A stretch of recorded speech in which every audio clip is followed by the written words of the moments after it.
Fala pessoal, tudo bem com vocês? Eu espero que sim. Sou o Dado Wallace aqui mais uma vez e dessa vez para comentar sobre a prova discursiva para a Polícia Militar do Piauí. Prova essa que será elaborada aí pela banca FCC, Fundação Carlos Chagas. A gente vai comentar aqui sobre possíveis temas. Vamos analisar dois temas cobrados pela banca FCC, um para a área militar e outro um pouco mais recente para a área de tribunais, mas a gente vai ver que não tem muita diferença aí de cobrança. E nessas análises, vamos tentar nos precaver aí para a sua prova discursiva, elencando alguns temas possíveis também para a sua redação. Beleza, pessoal? Se você gosta desse tipo de conteúdo, se isso vai te ajudar na tua prova, já deixa o like aí, se inscreve no canal, eu vou colocar mais vídeos relacionados à Polícia Militar do Piauí aí, vou colocar vídeos analisando os critérios de correção que a banca publicou em seu edital também, para que você saiba como você vai ser analisado pela Fundação Carlos Chagas aí. E para que você fique atento, né, a todas as fases do concurso. Beleza, pessoal? Conto com a participação de vocês aí. Se inscreve no canal, não deixa de curtir, tá? E aí eu entendo que esse vídeo é relevante para você e continuo postando aqui. Beleza? Vamos lá então. Para a primeira tela aqui, a gente vai ter a prova de soldado da Polícia Militar da Bahia, ano 2023, e a gente vai ter aqui a cobrança, né, do tema da redação, que é o seguinte: o excesso de trabalho da justiça e a superlotação carcerária. Então, por esse tema aqui, a gente já entende que a banca quer que você fale sobre esses problemas. Não há uma dualidade. Não existe. Ou ir contra a banca. Na verdade, não existe o excesso de trabalho da justiça. A justiça negligencia, tá? Às vezes tem muito candidato que gosta de fazer isso, né? Que vai contra o tema da banca, vai contra aquilo que ela propôs e fala que, na verdade, não há um excesso do trabalho na justiça, mas há uma negligência, tá? E aí tenta defender um lado político. Aqui, na sua redação, não é o momento para fazer isso. Não é o momento para que a gente defenda a nossa ideologia, tá? O interessante aqui é passar, é escrever aquilo que a banca te pediu, tá? Independente da sua ideologia política aí, beleza? Então vamos lá. Nesse tema aqui que a banca nos deu, né? O excesso de trabalho da justiça e a superlotação carcerária. Ele já é bem intuitivo, mas a leitura dos textos de apoio não pode ser negligenciada, tá? Então, assim, primeira parte da minha prova, redação. As demais partes, né? Vamos lá. Aliás, a outra parte que sobra, que é a prova objetiva, ela fica em segundo plano. Primeiro a redação. Por quê? Começo a minha prova fazendo a redação para que eu tenha tempo de fazer a leitura dos textos de apoio e responder a minha prova discursiva. É muito fácil eu chegar lá no final da minha prova com 10 questões que eu deixei para marcar, porque eu não tinha muita certeza de qual seria a correta, e simplesmente fazer uma bolinha no gabarito chutando qualquer uma delas, tá? Mas é difícil eu chegar no final do meu texto, pegar um tema que às vezes eu não sei do que se trata, ler os textos de apoio e elaborar uma redação por inteira com 30, 40 minutos restantes de prova, tá? Então, pessoal, primeira parte da sua prova, tá? No dia da prova lá, é a parte da redação. Peguem esse bizu, tá? Se você não faz isso ainda, pegue esse bizu. Já começa a treinar assim nos seus simulados, beleza? Fechou? Então aqui um tema bem intuitivo, né? O excesso de trabalho da justiça e a superlotação. Ele quer que você comente sobre essas duas coisas, tá?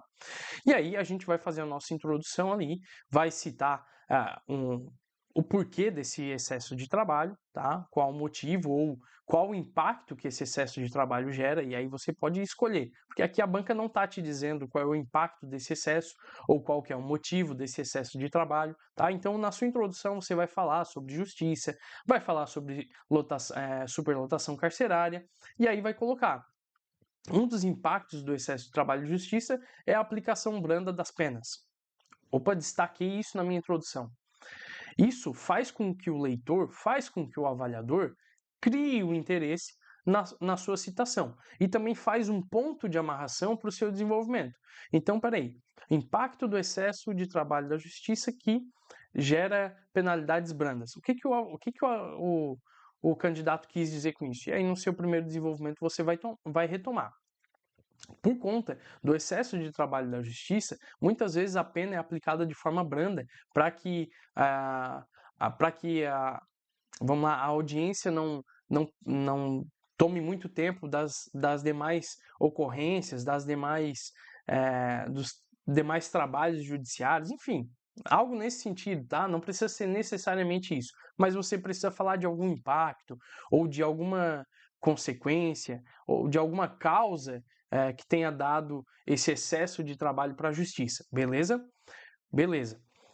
Na outra parte da introdução, ainda na introdução, né, você tem que continuar. E a superlotação carcerária, que tem gerado impactos, vamos lá, impactos na economia ou impactos, então, na ressocialização, né? Porque imagine, o simples impacto na ressocialização já fica fácil de ser argumentado, né? E aí a gente coloca lá, né? Falando do trabalho da justiça e em seguida já fala. E quanto à superlotação carcerária, vale destacar que o impacto na ressocialização é gigantesco. Ponto. Aqui não é o momento de eu explicar por que esse impacto é gigantesco, que tipo de impacto que existe nessa superlotação carcerária. Não, aqui é a minha introdução. É como se eu tivesse uma planta baixa de uma casa, eu mostro o que eu quero construir, mas eu não mostro a construção. A construção vai vir depois, no seu desenvolvimento. E aí no segundo desenvolvimento, porque o primeiro a gente já vai falar da justiça, né? No segundo desenvolvimento, eu vou falar então da superlotação carcerária e os seus impactos, né, que geram aí prejuízos para a ressocialização. Vamos lá. Dessa forma, os impactos, aliás, a superlotação carcerária gera impactos na ressocialização, visto que a ressocialização não pode ser efetivamente aplicada em indivíduos que não têm um espaço para dormir ou não conseguem se alimentar direito por conta da superlotação, não tem um espaço de descanso, não tem um ambiente tranquilo, tem um ambiente insalubre, enfim, você vai argumentar com todas as coisas de conhecimento de mundo que você tem sobre superlotação carcerária. Mais uma vez, não estou querendo defender ou expondo a minha opinião política aqui. Eu simplesmente estou levantando algo que eu provavelmente entenda que realmente acontece na superlotação carcerária. Beleza? Fechou. Então, tema tranquilo, né? A gente vê que é sobre. O avaliador quer que a gente fale sobre esses dois problemas, o excesso de trabalho da justiça, e aí você pode falar dos impactos desse excesso, ou quem causa esse excesso, o que causa esse excesso, tá? E quanto à superlotação carcerária, você pode falar dos impactos também que isso causa, ou as causas, por que a superlotação carcerária acontece, tá? Aqui, como o avaliador ele não te dá um comando específico, você pode falar das causas, dos impactos, das consequências, dos motivos, quem é o responsável por isso, tá? Contanto que você fale do excesso do trabalho da justiça e superlotação carcerária no desenvolvimento 1 e desenvolvimento 2, excelente.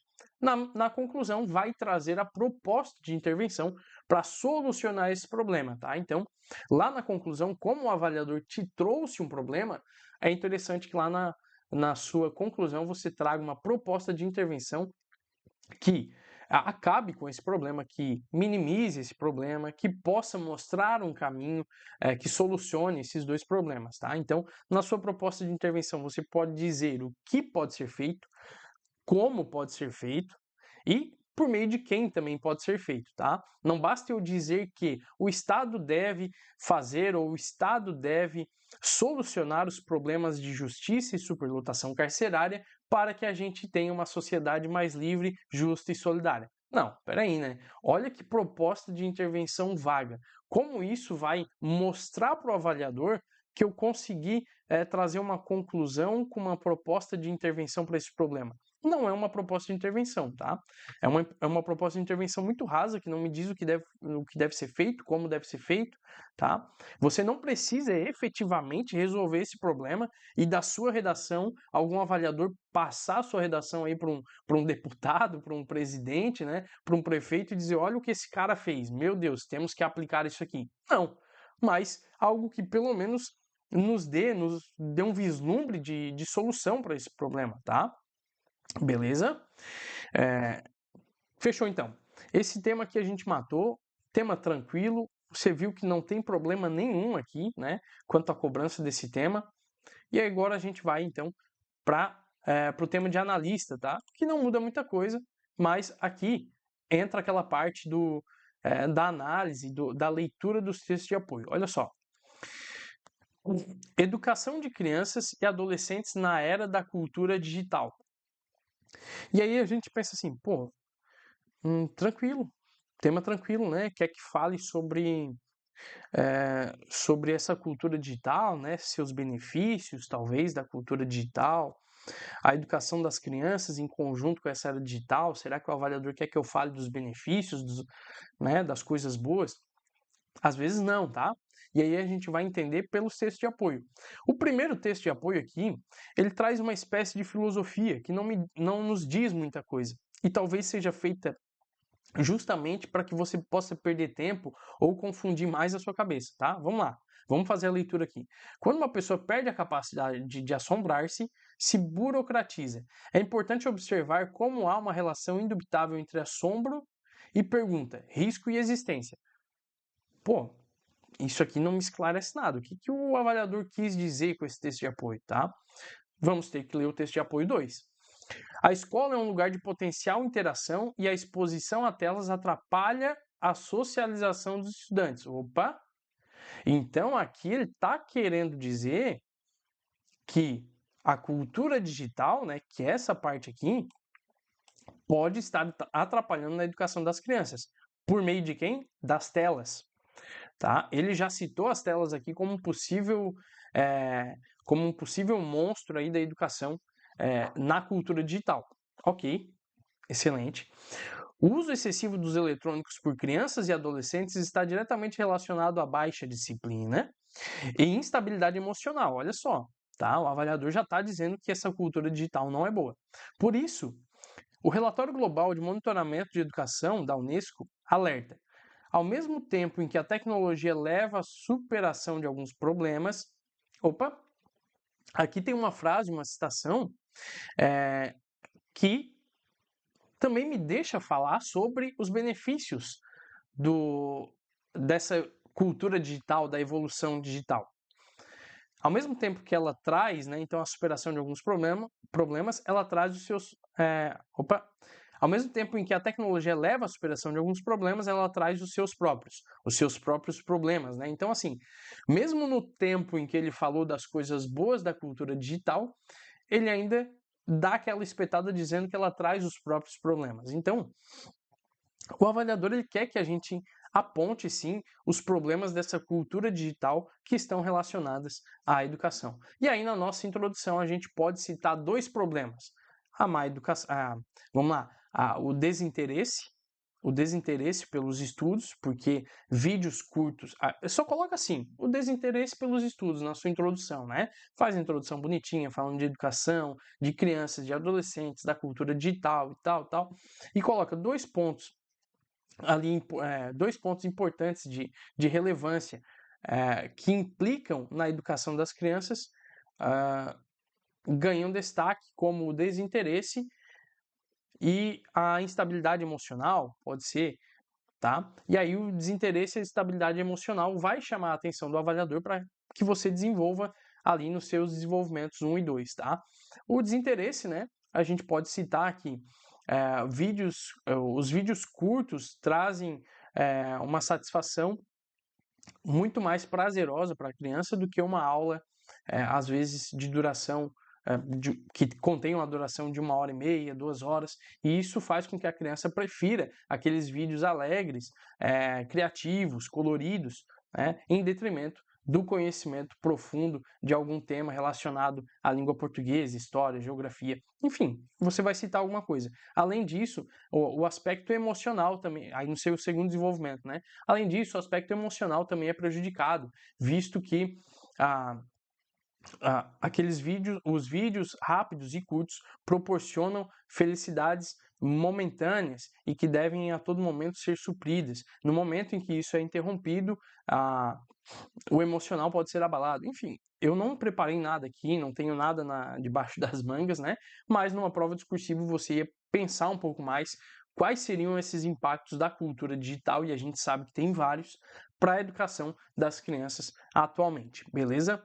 Veja, pessoal, nenhum problema quanto aos temas aqui da banca FCC, tá?